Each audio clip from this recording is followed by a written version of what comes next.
আজ শারজিস আলম তারেক রহমানকে অবৈধ প্রধানমন্ত্রী বলে বিএনপি কর্মীদের গণধোলাই খায়, মৃত্যু হয়। ওই নির্বাচনের মধ্য দিয়ে জনাব তারেক রহমানের প্রধানমন্ত্রী হওয়াটাও তো সংবিধানের কোথাও নেই। দর্শক দেখতে পাচ্ছেন শারজিস আলম এই বক্তব্যটি দেওয়ার পরেই তাকে বিএনপি কর্মীরা ঘেরাও করে গণধোলাই করে। এদিকে আজ শারজিস আলম তারেক রহমানকে সরাসরি অবৈধ প্রধানমন্ত্রী বলেছে। রাজপথে বিএনপি কর্মীদের হাতে গণধোলাই খায় শারজিস আলমের খুবই খারাপ অবস্থা। অন্যদিকে দেশ উত্তাল হয়েছে।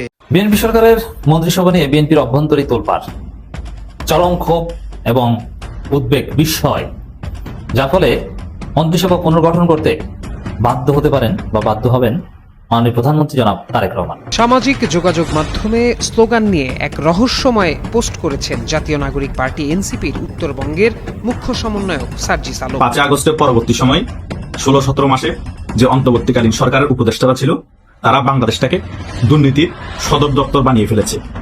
এই 12 ফেব্রুয়ারি নির্বাচনের পরে তাদের সকল আমলনামা আস্তে আস্তে ফাঁস হচ্ছে। বাংলাদেশের একমাত্র বিনোদন পার্টি বাংলাদেশ জাতীয়তাবাদী দল বিএনপির কিছু কিছু কর্মযজ্ঞ দেখলে হাসি পায়, আবার একটু পর ভাবি কত নির্বোধ, কত বোকা। ইতিহাস ঘটালো নিষিদ্ধ ছাত্রলীগ। ধীরে ধীরে সফল হচ্ছে শেখ হাসিনার মাস্টার প্ল্যান। আওয়ামী লীগের সাথে বিএনপির ডিল ফাইনাল। হ্যাঁ, এবার আওয়ামী লীগের সাথে বিএনপি ডিল করেছে। এইদিকে শারজিস আলম তারেক রহমানকে নিয়ে সরাসরি কটূক্তি করে এবং তারেক রহমান অবৈধ প্রধানমন্ত্রী, এই নির্বাচনটি অবৈধ শারজিস আলম সরাসরি প্রকাশ্যে বলেছে। তারপরে সে কঠিন বিপদের মুখে পড়ে বিএনপি কর্মীরা শারজিসকে ঘেরাও করে অনেক কিছুই করেছে। আপনারা দেখতে পারবেন এই মুহূর্তে সারা দেশই উত্তাল এবং দেশের রাজনীতির মধ্যে অনেক ঘটনা ঘটেছে। সেই ঘটনাগুলো আপনাদেরকে ধারাবাহিকই দেখাবো এবং অনেকের বক্তব্য দেখাবো, যেই বক্তব্যগুলোতে দেশের রাজনীতির অনেক আপডেট উঠে এসেছে এবং রহস্য উন্মোচন হয়েছে। তারা যদি বলে যে এই যে শপথ নেয়া এটা সংবিধানে নেই, তাদের এই 26 সালের নির্বাচনের মধ্য দিয়ে ক্ষমতায় আসাও তো সংবিধানের কোথাও নেই। ওই নির্বাচনের মধ্য দিয়ে জনাব তারেক রহমানের প্রধানমন্ত্রী হওয়াটাও তো সংবিধানের কোথাও নেই। আমরা আসলে নির্বাচনের আগে আমি উত্তরাঞ্চলের মুখ্য সংগঠক হিসেবে উত্তরাঞ্চলের প্রত্যেকটি আসনে আমার যাওয়া উচিত ছিল। অন্তত যে আসনগুলোতে আমাদের প্রার্থী আছে সেখানে যাওয়া প্রয়োজন ছিল, কিন্তু যেহেতু আমি নিজেও একটি আসনের প্রার্থী ছিলাম, আমার যাওয়া হয়নি। তো আমার মনে হয়েছে যে নির্বাচনের পরে আমাদের যে আসনগুলোতে প্রার্থী ছিল সেই আসনগুলোতে গিয়ে আমাদের যারা স্থানীয় নেতাকর্মী আছে তাদের সাথে দেখা করা। তারা অক্লান্ত পরিশ্রম করেছে, কোথাও হয়তো আমরা জয়ী হয়েছি, কোথাও হতে পারিনি, কিন্তু তারা দিনরাত পরিশ্রম করেছে। তো তাদের সাথে দেখা করাটা জরুরি। তাদেরকে পরবর্তী যে সাংগঠনিক নির্দেশনা সেটা দেওয়াটা প্রয়োজন, এবং তারা যেন তাদের জায়গা থেকে ওই উৎসাহটা হারিয়ে না ফেলে, সেই উৎসাহটা দেয়া এবং নতুন উদ্যমে আমাদের কাজ শুরু করতে হবে। নতুন সরকার এসেছে, সামনে স্থানীয় নির্বাচনগুলো শুরু হবে, সেই জায়গার জন্য তারা যেন মানসিকভাবে নিজেরাও প্রস্তুত থাকে এবং আমাদের সাংগঠনিক কার্যক্রম যেন আরও বিস্তৃত করে। এই সামগ্রিক বিষয়গুলো নিয়ে কথা বলার জন্য আজকে এখানে আসা। শুধু আশুলিয়া নয়, সাভার নয়, আমরা বাংলাদেশের উত্তরাঞ্চলের প্রত্যেকটি জায়গায় আমাদের সাংগঠনিক টিম আবার নতুন করে আমরা এই সাংগঠনিক সফরগুলো শুরু করব। না, আসলে আমরা পঞ্চগড় 1 আসনে যিনি বিজয়ী প্রার্থী তার ভোট দেখানো হয়েছে 1,74,000, আমার দেখানো হয়েছে 1,68,000, 7,000 সামথিং ভোটে আমাকে পরাজিত দেখানো হয়েছে। আমাদের নেতাকর্মীরা জান প্রাণ দিয়ে কাজ করেছে, আমাদের জোটের যারা ছিল পঞ্চগড় 1 আসনে তারাও জান প্রাণ দিয়ে কাজ করেছে। এখানে আমরা মনে করি যে প্রশাসন তাদের জায়গা থেকে যতটুকু আমরা ফলাফল ঘোষণা পর্যন্ত ফেয়ার প্রত্যাশা করেছিলাম, নিরপেক্ষ, আমরা ভোট গ্রহণ পর্যন্ত ততটুকু সহযোগিতা পেয়েছি, ততটুকু নিরপেক্ষ ছিল। কিন্তু ফলাফল ঘোষণার যখন পর্যায়ে যায় আমরা সেই জায়গায় স্পষ্টভাবে আমরা লিখিতভাবে অভিযোগও দিয়েছি যে সেখানে একটা ইলেকশন ইঞ্জিনিয়ারিংয়ের সেখানে আমাদের অভিযোগ রয়েছে এবং সেই জায়গায় এই ভোটের পার্থক্যটা হয়েছে। অন্যথায় সেখানে আমরা শাপলাকলির বিজয় দেখতে পেতাম। তারপর আমরা আমাদের জায়গা থেকে আইনগত প্রক্রিয়া যাচ্ছি, দেখা যাক। তবে আমরা এটুকু বলতে পারি, আমাদের কর্মীরা জান প্রাণ দিয়ে দিনরাত যদি না পরিশ্রম করতো 1,68,000 মানুষের সেখানে সমর্থন পাওয়া যেত না। এই জন্য তাদের প্রতি সবসময় কৃতজ্ঞতা থাকবে। জনাব সালাউদ্দিন আহমেদ তার একটি বক্তব্যে শপথ না নেওয়ার বিষয়ে যেভাবে কথা বলেছেন, এই কথাটা হচ্ছে বাংলাদেশের মানুষের গণরায়, গণভোটকে তিরস্কার করা, ঠাট্টা করা, মস্করা করা এবং খুব ছোট করে দেখা। এই একই ভাষ্য যদি বিএনপির হয়, আমরা আমাদের জায়গা থেকে মনে করব যে বিএনপি আগামীতে তাদের উপরে জনগণের এই আস্থাটা আর থাকবে না এবং তাদের জন্য আসলে খুব কঠিন হয়ে যাবে যে বাংলাদেশের ক্ষমতায় 5 বছর একটা খুব জনগণের আশা প্রত্যাশা নিয়ে ক্ষমতায় টিকে থাকা। কারণ তারা যদি বলে যে এই যে শপথ নেয়া এটা সংবিধানে নেই, তাদের এই 26 সালের নির্বাচনের মধ্য দিয়ে ক্ষমতায় আসাও তো সংবিধানের কোথাও নেই। এই তাহলে ওই নির্বাচনের মধ্য দিয়ে জনাব তারেক রহমানের প্রধানমন্ত্রী হওয়াটাও তো সংবিধানের কোথাও নেই। তাহলে এই বাংলাদেশে যে জুলাইয়ের অভ্যুত্থান হলো, যে এই অভ্যুত্থানের প্রেক্ষাপটে এই প্রত্যেকটা ঘটনা ঘটলো, এই জুলাইয়ের অভ্যুত্থানে তো সংবিধানের কোথাও নেই।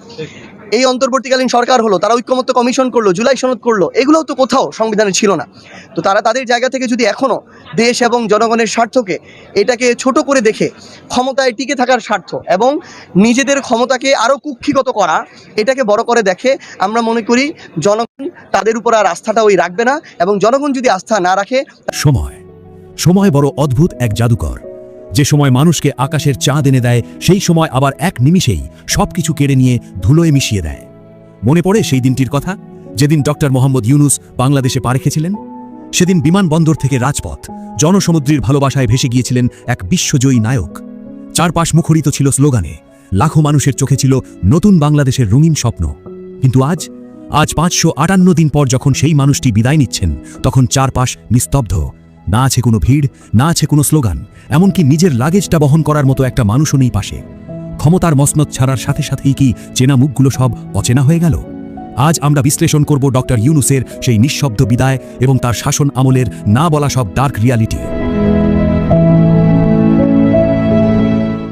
ডক্টর ইউনূস যখন দেশ ছাড়ছিলেন, আশেপাশে থাকা মানুষগুলো তার দিকে ফিরেও তাকাচ্ছিল না। কেউ কি তাকে চিনতে পারছিল না, নাকি চিনেও না চেনার ভান করছিল? এক পলকেই যেন সম্পর্কের সব সমীকরণ বদলে গেল। অথচ এই মানুষটির বিদায় হওয়ার কথা ছিল অশ্রুসিক্ত নয়নে বীরের বেশে। কারণ তিনি যখন দায়িত্ব নিয়েছিলেন, তখন দেশটা ছিল ধ্বংসস্তূপ। চারিদিকে চরম অস্থিরতা, মব জাস্টিস আর সচিবালয় ঘেরাওয়ের মতো উত্তাল পরিস্থিতির মাঝেও তিনি হাল ছাড়েননি। অনির্বাচিত সরকার হয়েও 558 দিন পর বাংলাদেশের ইতিহাসে প্রথম একটি রক্তপাতহীন নির্বাচন উপহার দিয়ে তিনি প্রমাণ করেছেন তিনি ক্ষমতার লোভে নয়, বরং দায়বদ্ধতা থেকে কাজ করেছেন। কিন্তু হায়, ক্ষমতার চেয়ার যতক্ষণ থাকে ততক্ষণ তোষামতকারীর অভাব হয় না। চেয়ার হারানোর পর ডক্টর ইউনূস আজ একা। ডক্টর ইউনূস বিদায় নেওয়ার সময় দেশের অর্থনীতির পালে যে হাওয়া দিয়ে গেছেন তা শুনলে আপনিও অবাক হবেন। তিনি যখন ক্ষমতায় আসেন, দেশের রিজার্ভ ছিল মাত্র $19 বিলিয়ন। দেশটা যেন এক মরা ঘাসের মতো নেতিয়ে পড়েছিল। কিন্তু মাত্র 1.5 বছরে, মাত্র 18 মাসে তিনি সেই রিজার্ভকে টেনে তুলেছেন $33 বিলিয়ন। $14 বিলিয়ন এক বিশাল উল্লম্ঘন। শুধু তাই নয়, শেখ হাসিনা সরকারের রেখে যাওয়া $21 বিলিয়ন ঋণের বোঝা পাহাড়ের মতো চেপেছিল তার কাঁধে। সেই বিশাল অঙ্কের ঋণ পরিশোধ করেও জনগণের জন্য দ্রব্যমূল্য নিয়ন্ত্রণে শত শত কোটি টাকা ভর্তুকি দিয়েছেন তিনি। যেখানে আগের সরকারের মন্ত্রী এমপিরা ঋণের টাকায় বিদেশে আলিশান বাড়ি বানাতো, সেখানে ইউনূস সরকার সেই ঋণের বোঝা টেনে দেশটাকে দেউলিয়া হওয়ার হাত থেকে বাঁচিয়েছেন। কিন্তু আপনারা কি জানেন, এই বিশাল সাফল্যের আড়ালে ডক্টর ইউনূসকে কতটা কোণঠাসা করে রাখা হয়েছিল? চমকে উঠবেন শুনলে, তাকে কার্যত 2 দিনের জন্য গৃহবন্দী করে রাখা হয়েছিল। এটা কোনো সাধারণ বন্দিদশা ছিল না। পর্দার আড়ালে থেকে একটি বিশেষ পক্ষ তাকে হার্ডলি ইনস্ট্রাকশন দিয়েছিল, আপনি প্রেস ব্রিফিং করবেন না, আপনি নিজে সিদ্ধান্ত দেবেন না, আমরা যেভাবে বলবো সেভাবেই রাষ্ট্র চলবে। ডক্টর ইউনূস চেয়েছিলেন দেশের সেনাবাহিনী, আমলা আর রাজনৈতিক দলগুলো সংস্কার করবে, আর তিনি তার বিশ্বব্যাপী জনপ্রিয়তা কাজে লাগিয়ে বিনিয়োগ আনবেন। কিন্তু তিনি যখনই বিদেশে গিয়ে দেশের জন্য অর্থ জোগাড় করতে চেয়েছেন, তখনই দেশে পরিকল্পিতভাবে দাঙ্গা লাগানো হয়েছে, চাঁদাবাজি বাড়ানো হয়েছে। 7% অস্থিরতার জন্য দায়ী ছিল আওয়ামী লীগ, আর 20% দায়ী ছিল বিএনপির অসহযোগিতার। চারিদিকের এই শকুনিদের ভিড়ে তিনি নিজের দক্ষতা দেখানোর সুযোগই পাননি। বিদায় বেলায় ডক্টর ইউনূসের চোখে মুখে ছিল চরম ক্লান্তি আর একরাশ না বলা অভিযোগ। বাংলাদেশের একমাত্র বিনোদন পার্টি বাংলাদেশ জাতীয়তাবাদী দল বিএনপির কিছু কিছু কর্মযজ্ঞ দেখলে হাসি পায়, আবার একটু পর ভাবি কত নির্বোধ, কত বোকা। মার্কিন প্রেসিডেন্ট ডোনাল্ড ট্রাম্পের অভিনন্দন বার্তা পেয়ে বিএনপির লোকেরা পারলে উৎসব করে, আয়োজন করে উৎসব করে। কিন্তু এটা যে আদৌ শুভেচ্ছা বার্তা নাকি সতর্ক বার্তা, আমি এখন পর্যন্ত উদ্ধার করতে পারি নাই। প্রেসিডেন্ট ট্রাম্প বাংলাদেশের নতুন প্রধানমন্ত্রী তারেক রহমানকে অভিনন্দন জানিয়েছেন। যে চিঠি তিনি দিয়েছেন তার মূল বিষয়গুলা হুবহু আমি বাংলায় অনুবাদ করব। তার আগে একটা কথা বলে নিই, মিস্টার ট্রাম্প ডক্টর ইউনূসের যে দখল নাটক, অর্থাৎ 2024 সালের 5 আগস্ট একটা মেটিকুলাস অভ্যুত্থানের মধ্য দিয়ে তিনি যে ক্ষমতা দখল করেছেন, সেখানে ডিপ স্টেট জড়িত ছিল, কারা কারা টাকা দিয়েছে, আইএসআই, সিআইএ, সকল কিছু, প্রত্যেকটা প্লট, প্রত্যেকটা নাটক, স্ক্রিপ্টের প্রত্যেকটা ডায়লগ ডোনাল্ড ট্রাম্প জানেন। Joe Biden, Obama, Clinton foundation, এই যে তাদের একটা পশ্চিমাদের একটা বাণিজ্যিক জাহাজ, এই জাহাজে চড়ে যাদের মদদে ইউনূস বাংলাদেশে অপকর্ম ঘটিয়েছে তাদের সাজা একদিন না একদিন মার্কিন যুক্তরাষ্ট্রেই হবে। ট্রাম্প চাইলে অনেক কিছুই করতে পারতেন, কিন্তু দেশের স্বার্থে তিনি অনেক কিছু চেপে গিয়েছিলেন। তারপরেও কিন্তু তিনি সত্য প্রকাশে একবারের জন্য পিছপা হন নাই। আপনারা ব্যক্তিগতভাবে অনেকে ট্রাম্পকে পাগল বলতে পারেন, অনেকে উশৃঙ্খল বলতে পারেন, যাই বলেন না কেন, কিন্তু আলটিমেটলি ডোনাল্ড ট্রাম্প যা যা করেছে মার্কিন যুক্তরাষ্ট্রের স্বার্থ রক্ষার জন্যই করেছে। ঠান্ডা মাথায় ভাবেন, বুঝে যাবেন। তারেক রহমানকে অভিনন্দনের মধ্য দিয়ে বাণিজ্য এবং প্রতিরক্ষা চুক্তির বাস্তবায়নের তাগিদ দিয়েছেন ডোনাল্ড ট্রাম্প। এটাই তার দেশপ্রেম। যে যাই বলুক, এবার আমাদের স্বার্থ দেখার পালা। তবে তার আগে ও পরে যেসব প্রশ্নের জবাব ট্রাম্প, তারেক রহমান, বিএনপি, জামাত, ইউনূস এবং বাংলাদেশের জনগণ বিব্রত হবেন, সেসবের কি হবে? আসুন প্রথমে অভিনন্দন বার্তায় অনুবাদটি বাংলায় পড়ি। যেসব জায়গায় আপনার প্রশ্ন আসবে সেই বিষয়গুলা একটু গুরুত্ব দিয়ে লক্ষ্য করবেন। অভিনন্দন বার্তার মূল অংশে যে অনুবাদ, আমেরিকার জনগণের পক্ষ থেকে আমি আপনার ঐতিহাসিক নির্বাচনে জয়লাভের জন্য অভিনন্দন জানাই এবং গণপ্রজাতন্ত্রী বাংলাদেশের প্রধানমন্ত্রী হিসেবে আপনার সফল মেয়াদ কামনা করি। আমাদের দেশগুলোর মধ্যে অংশীদারিত্ব, পারস্পরিক শ্রদ্ধা এবং একটি মুক্ত ও উন্মুক্ত ইন্দো প্যাসিফিক অঞ্চল গড়ে তোলার অভিন্ন স্বার্থের উপর ভিত্তি করে প্রতিষ্ঠিত, যেখানে শক্তিশালী ও সার্বভৌম জাতিগুলো সমৃদ্ধি লাভ করতে পারে। আপনার মেয়াদ শুরু হওয়ার সাথে সাথে আমি আশা করি আপনি আমাদের পারস্পরিক বাণিজ্য চুক্তি বাস্তবায়নের মাধ্যমে আমাদের বাণিজ্য সম্পর্কের বিপুল গতি বজায় রাখতে আমাকে সহায়তা করবেন, যা আমাদের উভয় দেশের কৃষক ও শ্রমিকদের জন্য কল্যাণ বয়ে আনবে। আমি আরো আশা করি যে আপনি নিয়মিত প্রতিরক্ষা চুক্তিগুলো চূড়ান্ত করবার জন্য জোরালো পদক্ষেপ নেবেন,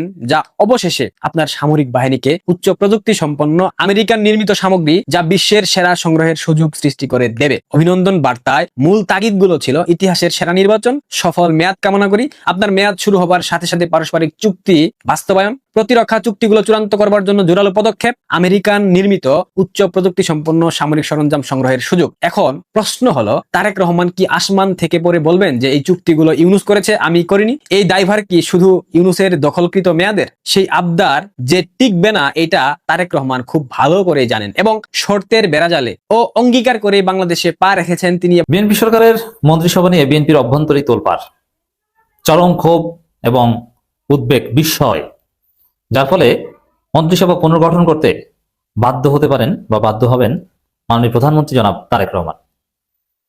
এখানে স্পষ্টভাবে প্রমাণিত হচ্ছে যে তারেক রহমান নিরুপায়। যেমন ডক্টর খলিলুর রহমানকে পররাষ্ট্রমন্ত্রী বানিয়েছে, এই মালকে রাখতে পারবে না।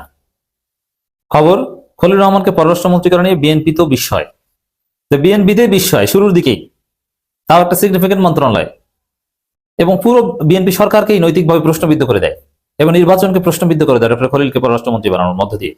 এবং বিএনপির আরেক কিছু সন্ত্রাসী মন্ত্রী, খুনি মন্ত্রী, যারা যেভাবে প্রকাশ্যে চাঁদাবাজের লাইসেন্স দিচ্ছে, চাঁদাবাজকে বৈধতা দিচ্ছে, চাঁদাবাজিকে, এই এদের কারণে তো এই সরকার বাংলাদেশ জাতীয়তাবাদী চাঁদাবাজ সরকার। যে চাঁদাবাজ সরকার দেশ চালাতে পারবে না। তারেক রহমান অত্যন্ত বিব্রত হবেন। তারেক রহমান যদিও সাংবাদিক এবং পত্রিকাগুলো সব দখলে আছে, কোনো সাংবাদিকের সাহস নাই তারেক রহমানকে প্রশ্ন করবে যে মাননীয় প্রধানমন্ত্রী, আপনার মন্ত্রী চাঁদাবাজের বৈধতা দিয়েছে, চাঁদাবাজের, এখন আপনার সিদ্ধান্ত কি করবেন? এই প্রশ্ন করার সাহস কোনো সাংবাদিকের বাংলাদেশের নাই। সব দালালের বাচ্চা দালাল। সমস্ত সাংবাদিক যারা তারেক রহমান দরবারে প্রবেশ করার সুযোগ পায়, সব দালালের বাচ্চা দালাল। সব পত্রিকাগুলো দখলে, আর যারা দালালি করে না তাদের চাকরি থাকে না। এবং সব সাংবাদিকগুলো জুলাইয়ে আওয়ামী লীগের পক্ষে, গণহত্যাকারীদের পক্ষের সমস্ত দুই একজন সাংবাদিক যাদের চাকরি চলে গিয়েছে। এই জন্য জুলাইয়ে যারা হাসিনার পক্ষে ছিল তারাই কিন্তু এখন তারেক রহমানের দালালি করছে, তোষামোদি করছে। এই জন্য মিডিয়া, এগুলো হচ্ছে আসলে গণতন্ত্রের শত্রু, জনগণের শত্রু। এস্টাবলিশ মিডিয়াগুলো, জনগণের প্রকৃত বন্ধু হচ্ছে সোশ্যাল মিডিয়া। সোশ্যাল মিডিয়া দেখবেন, ওইসব হাবিজাবি মিডিয়া টিডিয়া বাদ দেন। ওগুলো দ্বারা কি হয়? ওগুলোকে জনগণ জুলাইতে লাথি মেরেছিল না? দেখেন, যেই সাংবাদিকরা, যেই টেলিভিশন চ্যানেল দেখিয়ে দিচ্ছে ওই স্যার ওদিক গুলি করেন, ওদিক গুলি করেন, জুলাইতে মনে আছে? ওই সংবাদপত্রগুলো এখন বিএনপি, ওই টেলিভিশন চ্যানেল এখন বিএনপি। তো দর্শক, এই জায়গায় it's very significant and alarming. এখন এই চাঁদাবাজ মন্ত্রী, সে মন্ত্রীকে রাখতে পারবেন না, কোনো সাংবাদিক প্রশ্ন করা লাগবে না। সোশ্যাল মিডিয়ায় যে আলোচনা শুরু হয়েছে, আমরা যে কঠিন প্রতিবাদ করছি, এর ফলেই দেখবেন এক পর্যায়ে বাদ দিয়ে দিতে বাধ্য হবে। এবং অতি শীঘ্র বাদ এমনিতেই দিতে হবে, আরো অনেক মন্ত্রীকে বাদ দিতে হবে। অনেকের চাকরি নাই ভাই, আপনার মন্ত্রী, কয়েকজন মন্ত্রীর সাথে ভালো সম্পর্ক আছে ভাই, আপনাদের অনেকের চাকরি নাই। আপনাদেরকে বাদ দেওয়ার জন্য, যেমন একটা কথা আছে না, আইন তৈরি করা হয় লঙ্ঘন করার জন্য। মানে একটা আইনের একটা উদ্দেশ্য হচ্ছে যে আপনি একটা আইন করবেন, কেউ আইনটা লঙ্ঘন করবে, তারপরে আপনি শাস্তি দিবেন। আইনের অন্যতম একটা উদ্দেশ্য হচ্ছে এটা। তো মন্ত্রী এখানে অনেককে বানানো হয়েছে তোমাকে বাদ দিয়ে দেওয়ার জন্য। বাবা, আপনি থাকতে পারবেন না, কারণ ইউনুস কোটায়, আমেরিকা কোটায় আরো অনেককে ঢুকাতে হবে, তারপরে হয়তো ইউনুসকে রাষ্ট্রপতি বানানোর দিকে যাবে। তো ইউনুস কোটায় অনেককে ঢুকানোর জন্য আপনাকে বাদ দিয়ে দিবে। তো দর্শক, এই খবরটা দেখেন, যেখানে বিএনপির অভ্যন্তরেই তোলপাড়, বিস্ময়। তো সেই মন্ত্রিসভা যদি আপনি চালিয়ে রাখতে চান তাহলে তো সেই আর এক ফেসিজম 2.0। কারণ কি? কারণ হচ্ছে আপনি বিএনপির ভিতরেই গণতন্ত্র রাখলেন না, সে হাসিনার মতো। দেখেন হাসিনার পতন আওয়ামী লীগ। দর্শক, আপনারা তো দেখলেন এখানে কি কথা হচ্ছে। অনেকেই কিন্তু অনেক কথা বলতেছে, অনেকে আলোচনা করতেছে, অনেকে সমালোচনা করতেছে দেশের বিভিন্ন অবস্থা এবং পরিস্থিতি নিয়ে।